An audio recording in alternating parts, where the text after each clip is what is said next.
ಮೊರಾರ್ಜಿ ಪರೀಕ್ಷೆಯ ಒಂದು ಸಮಾಜ ವಿಜ್ಞಾನದ ಕೀ ಉತ್ತರಗಳು. ನೃತ್ಯದ ಪ್ರಕಾರವಾದ ಭರತನಾಟ್ಯವು ಯಾವ ರಾಜ್ಯದ ಪ್ರಮುಖ ನೃತ್ಯ ಕಲೆಯಾಗಿದೆ? ಇದು ಭರತನಾಟ್ಯ ಪ್ರಮುಖವಾಗಿ ತಮಿಳುನಾಡು. ಆಪ್ಷನ್ 3.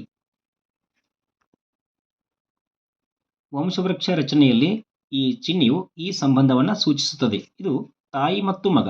ಆಪ್ಷನ್ 3. ಇಲ್ಲಿ ನೋಡ್ರಿ, ಈ ಕೆಳಗಿನ ಚಿತ್ರದಲ್ಲಿ ಕೊಟ್ಟಿರುವ ನೃತ್ಯ ಪ್ರಕಾರವನ್ನು ಗುರುತಿಸಿ. ನೀವೆಲ್ಲರೂ ಏನು ಮಾಡಿರಿಪ್ಪ ಗಡಬಡಿ ಒಳಗಂತಂದ್ರೆ ಇದು ಆಲ್ಮೋಸ್ಟ್ ಎಲ್ಲರೂ ಹೇಗೆ ಕರಿತೀರಿ, ಯಕ್ಷಗಾನ ಅಂತ ಕರಿತೀರಿ. ಇದು ಈ ಚಿತ್ರ ಯಾವುದಪ್ಪ ನೃತ್ಯ ಪ್ರಕಾರ ಅಂತಂದ್ರೆ ಇದು ಕಥಕ್ಕಳಿ. ಕಥಕ್ಕಳಿ ಇದು ಕೇರಳದ್ದು ಕಥಕ್ಕಳಿ. ಆಪ್ಷನ್ 2. ಕರ್ನಾಟಕದಲ್ಲಿ ಜೀವ ವೈವಿಧ್ಯತೆಯಿಂದ ಕೂಡಿದ ಪಶ್ಚಿಮ ಘಟ್ಟದ ಅರಣ್ಯಗಳ ನಾಶವನ್ನು ತಡೆಗಟ್ಟಲು ಪಾಂಡುರಂಗ ಹೆಗಡೆಯವರು ಪ್ರಾರಂಭಿಸಿದ ಚಳುವಳಿ ಯಾವುದು? ಅದು ಅಪ್ಪಿಕೋ ಚಳುವಳಿ. ಆಪ್ಷನ್ 3.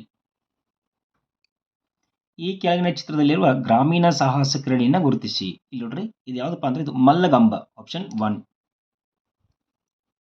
ಭೂಮಿಯನ್ನು 2 ಸಮಭಾಗಗಳಾಗಿ ವಿಂಗಡಿಸುವ ಕಾಲ್ಪನಿಕ ರೇಖೆಗೆ ಏನಂತ ಕರಿತೀವಪ್ಪ ಅಂದ್ರೆ ನಾವು ಭೂಮಧ್ಯ ರೇಖೆ. ಆಪ್ಷನ್ 3 ಸರಿ ಉತ್ತರ. ಭಾರತದ ದೇಶದಲ್ಲಿರುವ ಒಟ್ಟು ಕೇಂದ್ರಾಡಳಿತ ಪ್ರದೇಶಗಳ ಸಂಖ್ಯೆ.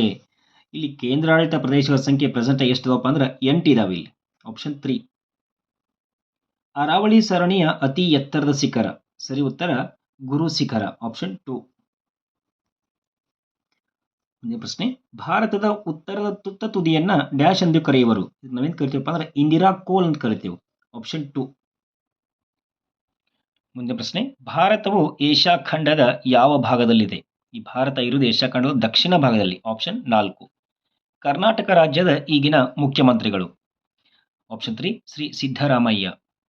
ಮುಂದಿನ ಪ್ರಶ್ನೆ, ಬ್ಯಾಂಕ್ಗಳಿಂದ ಹಣಕಾಸು ಸೌಲಭ್ಯವನ್ನು ಪಡೆದು ಆಧುನಿಕ ಕೃಷಿ ಯಂತ್ರಗಳನ್ನು ಖರೀದಿಸಿ ಬೆಳೆದ ಬೆಳೆಗಳನ್ನು ಉಗ್ರಾಣದಲ್ಲಿ ಸಂಗ್ರಹಿಸಿ ಉತ್ತಮ ಬೆಲೆ ಇದ್ದಾಗ ಮಾರಾಟ ಮಾಡುವವರು ಯಾರಪ್ಪ ಅಂತಾರೆ? ಇಲ್ಲಿ ದೊಡ್ಡ ಕೃಷಿಕರು. ಆಪ್ಷನ್ 1 ಸರಿ ಉತ್ತರ. ಜೋಳ, ಕಡಲೆ, ದ್ರಾಕ್ಷಿ, ಕಬ್ಬು, ಸಜ್ಜೆ ಮತ್ತು ಗೋಧಿ ಈ ಬೆಳೆಗಳು ಈ ಕೆಳಗಿನ ಯಾವ ಜಿಲ್ಲೆಯ ಪ್ರಮುಖ ಬೆಳೆಗಳಾಗಿವೆ? ಇದು ಮುಖ್ಯವಾಗಿ ವಿಜಯಪುರ ಜಿಲ್ಲೆಯ ಒಂದು ಬೆಳೆಗಳು. ಆಪ್ಷನ್ 2. ರಹೀಮನು ಒಂದೇ ಕೃಷಿ ಜಮೀನಿನಲ್ಲಿ ವರ್ಷವೊಂದಕ್ಕೆ 2 ರಿಂದ 3 ಬೆಳೆಗಳನ್ನು ಬೆಳೆಯುತ್ತಾನೆ. ಇದು ಕೃಷಿಯ ಯಾವ ವಿಧಾನವಾಗಿದೆ? ಇದು ಸಾಂದ್ರ ಬೇಸಾಯ. ಆಪ್ಷನ್ 2 ಸರಿ ಉತ್ತರ. ಈ ಕೆಳಗಿನ ಚಿತ್ರದಲ್ಲಿರುವ ಪ್ರಸಿದ್ಧ ಸಂಗೀತಗಾರರನ್ನ ಗುರುತಿಸಿ. ಈ ಸಂಗೀತಗಾರ ಯಾರಪ್ಪ ಅಂದ್ರೆ ಇವರು ಭೀಮ್ಸೇನ್ ಜೋಶಿ. ಆಪ್ಷನ್ 4 ಸರಿ ಉತ್ತರ. ಆಟ, ಯೋಗ, ದೈಹಿಕ ವ್ಯಾಯಾಮಗಳಿಗೆ ಸಂಬಂಧಿಸಿದಂತೆ ಕೆಳಗಂಡ ಯಾವ ಹೇಳಿಕೆ ಸರಿಯಾಗಿರುವುದಿಲ್ಲ? ದೇಹ ಬಲಗೊಳ್ಳುವುದಿಲ್ಲ. ಇದು ಹೇಳಿಕೆ ಸರಿಯಾಗಿರುವುದಿಲ್ಲ. ಆಪ್ಷನ್ 3 ಸರಿ ಉತ್ತರ. ಭಾರತದ ಪೂರ್ವ ಕರಾವಳಿಯಲ್ಲಿರದ ಒಂದು ಬಂದರನ್ನ ಗುರುತಿಸಿ. ಅದು ಕಾಂಡ್ಲಾ. ಸರಿ ಉತ್ತರ. ಆಪ್ಷನ್ 4 ಕಾಂಡ್ಲಾ ಬಂದರು.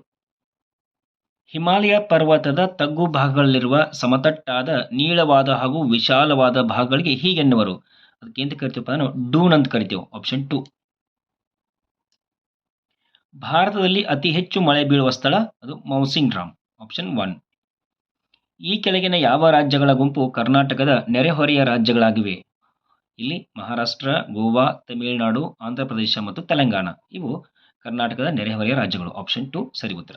ಇದಿಷ್ಟು ಸಮಾಜ ವಿಜ್ಞಾನದ ಪ್ರಶ್ನೆ ಪತ್ರಿಕೆ. ಧನ್ಯವಾದಗಳು.